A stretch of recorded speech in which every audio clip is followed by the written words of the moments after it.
Alors Francis et Eric, vous êtes ici pour présenter votre premier film qui s'appelle Repas de famille. D'abord, pourquoi est-ce que vous avez souhaité passer de la scène au grand écran?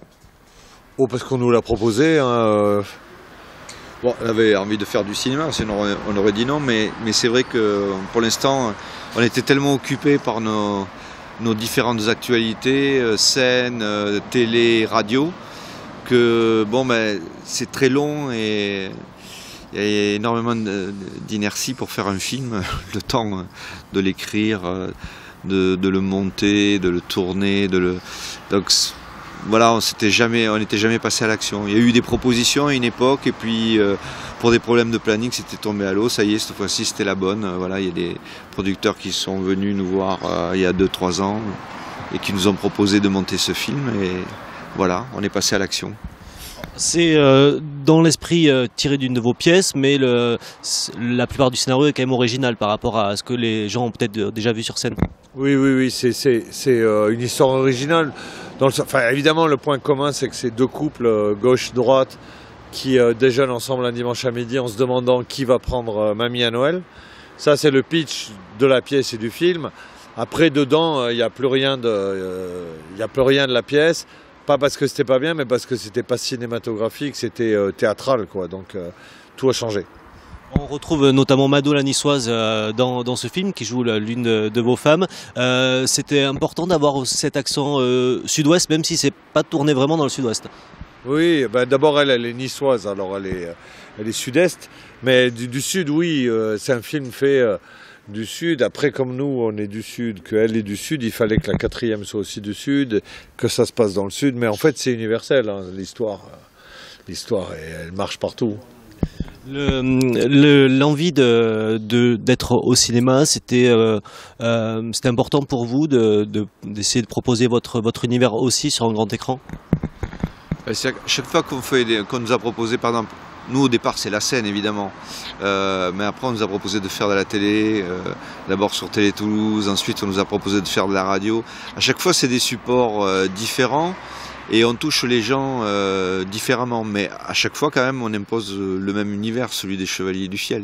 Donc c'est toujours, oui, c'est toujours un exercice sympa à faire que d'utiliser un média différent et de faire passer le même humour. Voilà, c'est l'objectif en tout cas. Et le cinéma évidemment c'est un niveau plus industriel, mais voilà, c'est un challenge. Et en faisant une véritable tournée marathon avant la sortie officielle du film, puisque vous êtes dans de très très nombreuses villes, sur tout le sud de la France, là, ces prochains jours, vous avez déjà commencé il y a un petit moment. Plus que le sud, hein, la semaine prochaine, on est à Lille, Rennes, Strasbourg, Le Mans.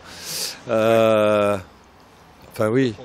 Oui, d'abord parce que nous, c'est dans nos habitudes de rencontrer les gens qui viennent nous voir dans les spectacles. Après, on reste pendant des heures à discuter avec eux, à leur signer des autographes.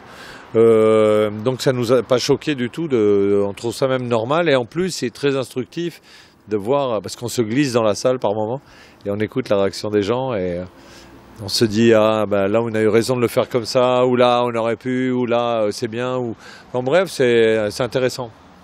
À quel moment la notoriété des Chevaliers du Fiel a décollé? Est-ce que le passage sur France 4 puis sur D8, parce que sur D8 vous faites des véritables cartons d'audience, vous faites 1,3 million, 1,7 million, ce qui est énorme pour du spectacle vivant. Est-ce que ça a changé un petit peu votre quotidien puis votre rapport avec le public? Oui. En fait, ça s'est fait en plusieurs étapes, la notoriété des Chevaliers du Fiel. C'est vrai qu'il y a très longtemps, c'est d'abord Michel Drucker, la Sim Camille, RMC. Voilà, c'est fait en plusieurs couches. Et évidemment, après, l'avènement de la TNT et la multidiffusion de nos spectacles dans leur intégralité sur France 4 et puis maintenant sur D8, évidemment que c'est un atout très très important. Parce que nous, on y gagne. Il y a des artistes, ils donnent leur 100% en faisant 3 minutes dans une émission de variété. Nous, on fait, souvent ça marche bien, mais on y gagne beaucoup à montrer tout, parce que c'est un vrai univers. Et en fait, quand France 4 a proposé, il y a une dizaine d'années, de diffuser notre premier grand spectacle, ça a franchement changé les choses, parce que les gens, ils se sont dit, c'est pendant 1h30 comme ça, donc, et c'est vrai que ça a multiplié l'effet. Et après, ce qu'il a multiplié, c'est que nous, on a beaucoup travaillé pour faire plein de spectacles, chose que ne font pas la plupart des artistes, puisqu'ils en font 2 en 10 ans, et nous, on en fait 1 par an. Hein. Donc ça, c'est un plus terrible, quoi. Ce qui n'empêche pas d'ailleurs vos spectacles d'être multidiffusés. Pourtant, ils font toujours de l'audience. Vous expliquez comment? Ah bah, Ce qu'ils aiment, les gens. Oui, il doit y avoir un bouche à oreille, je sais pas, qui est positif. D'abord, se dire que les gens regardent plusieurs fois le même spectacle, et puis qu'il y en a d'autres qui viennent, voilà, par curiosité, voir justement intéressés, interloqués par les chiffres, ils doivent s'intéresser au spectacle des Chevaliers du Fiel. Non, mais pour nous, oui, c'est positif et ça se sent aussi dans les salles. Il y a des gens qui nous ont découverts à la télévision et donc qui viennent au spectacle. Et on espère au film maintenant. Et qui pourra aussi venir à Toulouse, puisque vous êtes propriétaire de salles de spectacle où vous programmez la nouvelle génération. Est-ce que c'est important cet attachement à Toulouse et à la région Midi-Pyrénées? Ah bah oui, oui, c'est important, mais on est surtout attaché à... C'est parce qu'on y vit et qu'on est de là, on n'est pas des militants régionalistes. D'ailleurs, la première chose qu'on a faite quand ça a commencé à marcher, c'est de partir à Paris pour aller se confronter aux meilleurs. Et on aurait pu devenir des espèces de ministres de la culture à Toulouse. Hein, mais on n'avait vraiment pas envie de ça. On avait envie de faire notre métier le mieux possible. Ah, bien sûr, les théâtres, on les a achetés à Toulouse, à Avignon, dans le sud, parce que nous, on est mieux dans le sud. Mais bon. Alors, dernière question, pourquoi est-ce que vous n'avez pas tourné ce film dans la région Midi-Pyrénées ou dans la région de Toulouse? Parce que au départ, on avait dit qu'on tournerait d'ailleurs à cheval sur les 2 régions.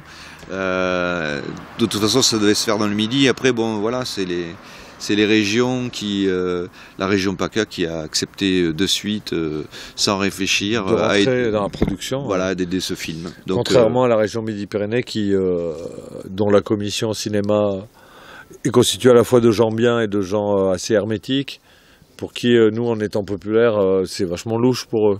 Donc ils ont jugé soit qu'on n'avait pas besoin d'aide, soit qu'ils ne voulaient surtout pas nous en donner. Je pense vraiment c'est qu'ils pensaient qu'ils ne voulaient surtout pas nous en donner. Et alors, c'était leur pouvoir de ne pas nous en donner, ils l'ont pris. Par contre, moi, j'ai le pouvoir de le dire à tout le monde et je le prends. Voilà, et on a eu le pouvoir aussi d'aller en région PACA et ça ne nous a pas posé de problème. Non, aucun. Voilà. Donc, bon, voilà. Et puis, il n'y a que les imbéciles qui ne changent pas d'avis, donc voilà. Le prochain film peut être sur Toulouse. Vous resterez dans ce registre populaire qui est important, un peu comme les Patrick Sébastien aussi, quelque chose de très grand public. Nous, de toute façon, je ne sais pas dans quel secteur on se place. Nous, on fait les Chevaliers du Fiel, on a toujours fait la même chose. C'est les gens qui disent c'est ceci, c'est voilà, ça. C'est ça. Donc si c'est populaire, ben, tant mieux. Nous, on ne trouve pas ça, comment dire, péjoratif. Populaire, c'est très bien. Nous, on veut plaire au plus grand nombre, bien sûr. Nous, voilà, mais c'est pas, on n'a pas choisi un créneau plus qu'un autre. Nous, c'est notre univers, les Chevaliers du Fiel, et on fera toujours la même chose. Ouais. Il n'y a que les gens qui ont les salles vides qui expliquent ça en disant qu'ils ne jouent pas pour tout le monde. Ça. Ils ont raison puisqu'ils jouent pour personne. Mais nous, on joue pour tout le monde.